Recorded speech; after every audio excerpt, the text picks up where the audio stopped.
Guys, kulit tayo ng itlog guys. Ayan guys.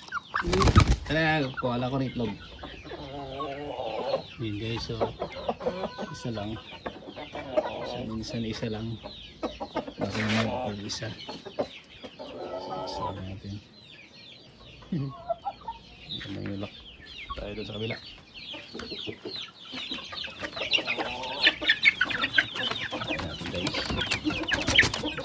Ayun, up, padan. Wala ko ng itlog nyo. Ayan guys, so meron akong dalawa, tsaka meron. Ayun, meron pa. So ngayong araw guys, meron akong 3 itlog.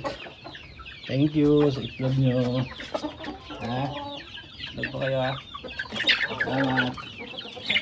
Uy pa. Tigo. So yun guys, ang laki. Thank you guys.